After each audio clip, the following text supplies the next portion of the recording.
शराब से मुक्ति पाने का बेहतरीन उपाय।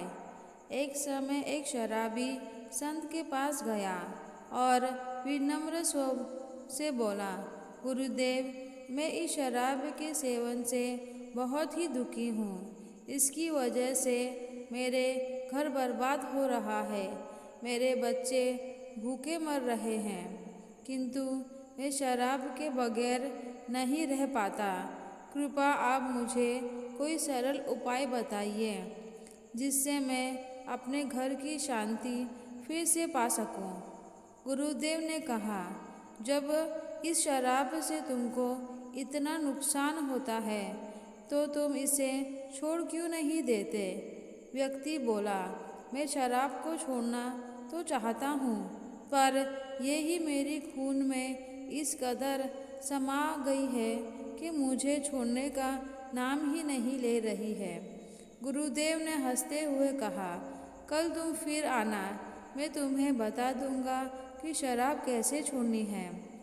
दूसरे दिन वो व्यक्ति गुरुदेव के पास गया। उसे देखकर गुरुदेव झट से खड़े हो गए और एक खंभे को कसकर पकड़ लिया।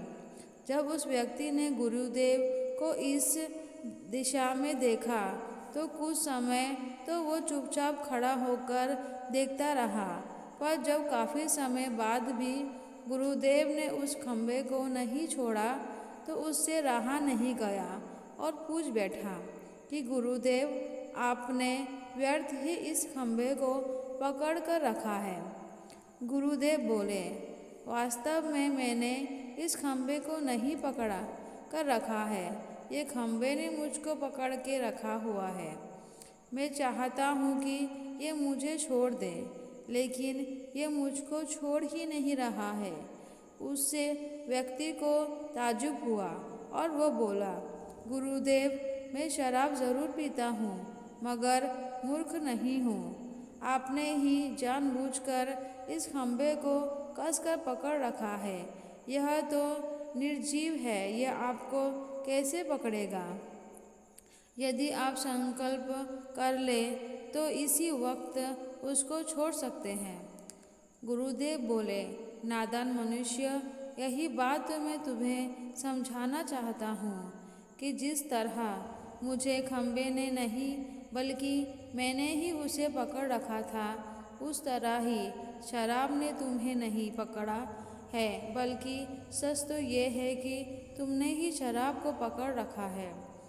तुम कह रहे थे कि ये शराब मुझे नहीं छोड़ रही है, जबकि सत्य ये है कि तुम अपने मन में ये संकल्प कर लो कि मुझे इस शराब के सेवन को त्याग करना है, अभी कर देना है, तो इसी वक्त तुम्हारी शराब पीने की आदत छूट जाएगी।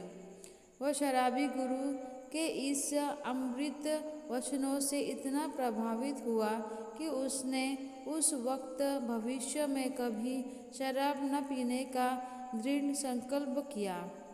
उसे घर में खुशियाँ लौट आई और वह शांति से जीवन यापन करने लगा। इस कहानी से हमें ये सीख मिलती है कि जीवन में कोई भी सेवन ऐसा नहीं है जिसे एक बार ग्रहण किए जाने के बाद छोड़ा ना जा सके। अगर मनुष्य चाहे तो बड़ी सी बड़ी बुराई का त्याग कर सकता है। अगर आपको यह कहानी पसंद आए तो प्लीज़ लाइक, शेयर और सब्सक्राइब कीजिए। मेरी ये कहानी सुनने के लिए आपका बहुत बहुत धन्यवाद।